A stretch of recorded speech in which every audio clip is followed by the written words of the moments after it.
दोस्तों, पहले हम इस पैसेज का 60 शब्द प्रति मिनट और उसके बाद 70 शब्द प्रति मिनट गति अभ्यास करेंगे। रेनावारी के एक दुकानदार मोहम्मद सिद्दीकी का अपने रिश्तेदार बशीर सोफी से जायदाद को लेकर विवाद था। विराम। पाकिस्तान समर्थक हिजबुल मुजाहिदीन के दो लोगों ने जब सिद्दीकी को मार डाला तो रेनावारी के लोग भी सड़कों पर उतर आए। विराम। यह साफ साफ भाड़े पर हत्या करने का मामला था।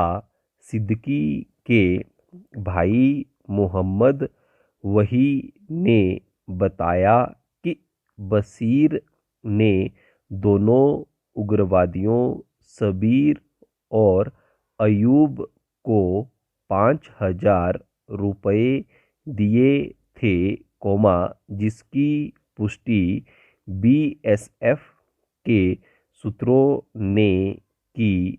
विराम।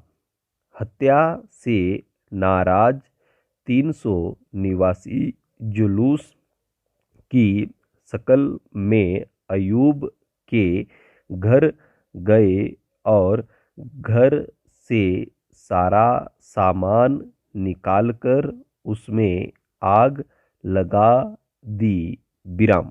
फिर वे पाकिस्तान विरोधी नारे लगाते हुए पुलिस थाने तक गए।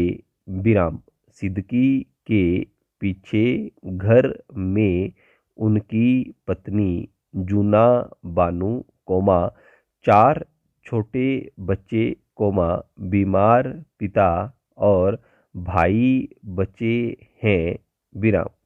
उसके भाई ने रोते हुए कहा, ये मिलिटेंट डरपोक हैं। विराम।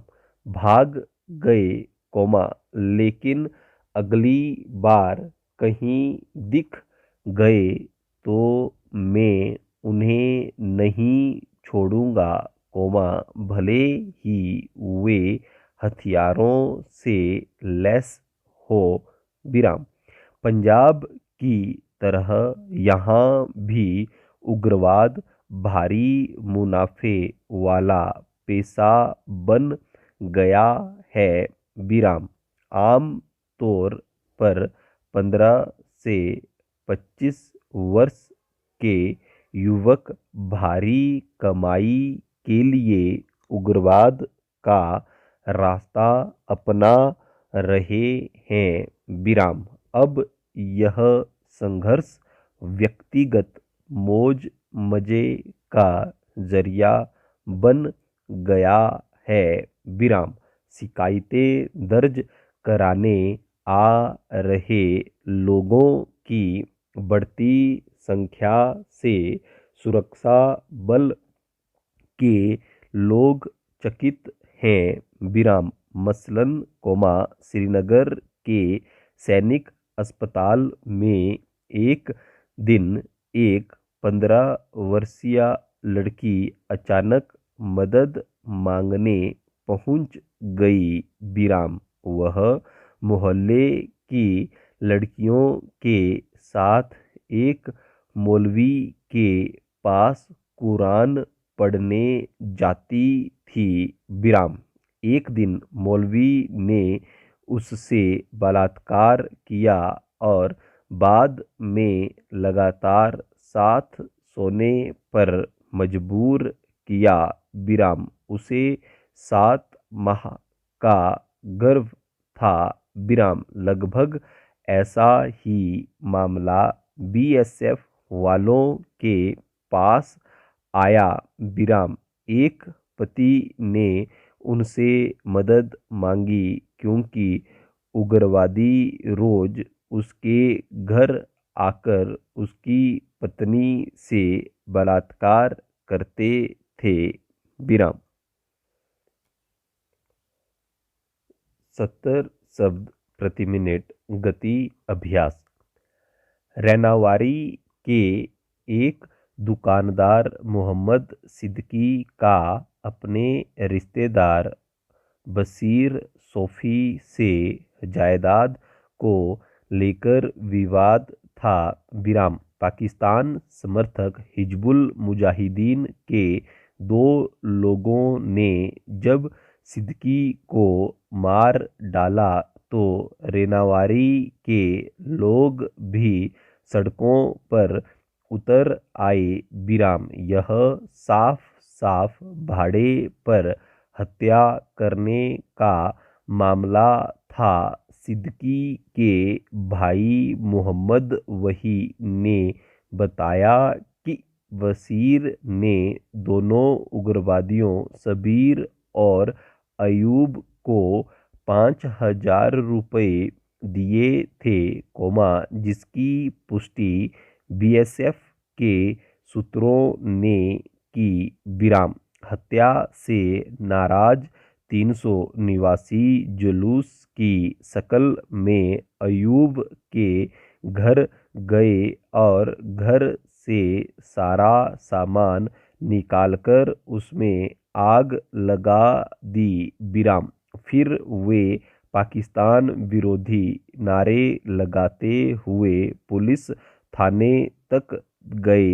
विराम। सिद्दीकी के पीछे घर में उनकी पत्नी जूना बानू, 4 छोटे बच्चे, बीमार पिता और भाई बचे हैं। विराम। उसके भाई ने रोते हुए कहा, ये मिलिटेंट डरपोक हैं। विराम। भाग गए, लेकिन अगली बार कहीं दिख गए तो मैं उन्हें नहीं छोड़ूंगा, भले ही वे हथियारों से लैस हों। विराम। पंजाब की तरह यहाँ भी उग्रवाद भारी मुनाफे वाला पेशा बन गया है। विराम। आमतौर पर 15 से 25 वर्ष के युवक भारी कमाई के लिए उग्रवाद का रास्ता अपना रहे हैं। विराम। अब यह संघर्ष व्यक्तिगत मौज मजे का जरिया बन गया है। विराम। शिकायतें दर्ज कराने आ रहे लोगों की बढ़ती संख्या से सुरक्षा बल के लोग चकित हैं। विराम। मसलन, श्रीनगर के सैनिक अस्पताल में एक दिन एक 15 वर्षीय लड़की अचानक मदद मांगने पहुंच गई। विराम। वह मोहल्ले की लड़कियों के साथ एक मौलवी के पास कुरान पढ़ने जाती थी। विराम। एक दिन मौलवी ने उससे बलात्कार किया और बाद में लगातार साथ सोने पर मजबूर किया। विराम। उसे 7 माह का गर्भ था। विराम। लगभग ऐसा ही मामला बीएसएफ वालों के पास आया। विराम। एक पति ने उनसे मदद मांगी क्योंकि उग्रवादी रोज उसके घर आकर उसकी पत्नी से बलात्कार करते थे। विराम।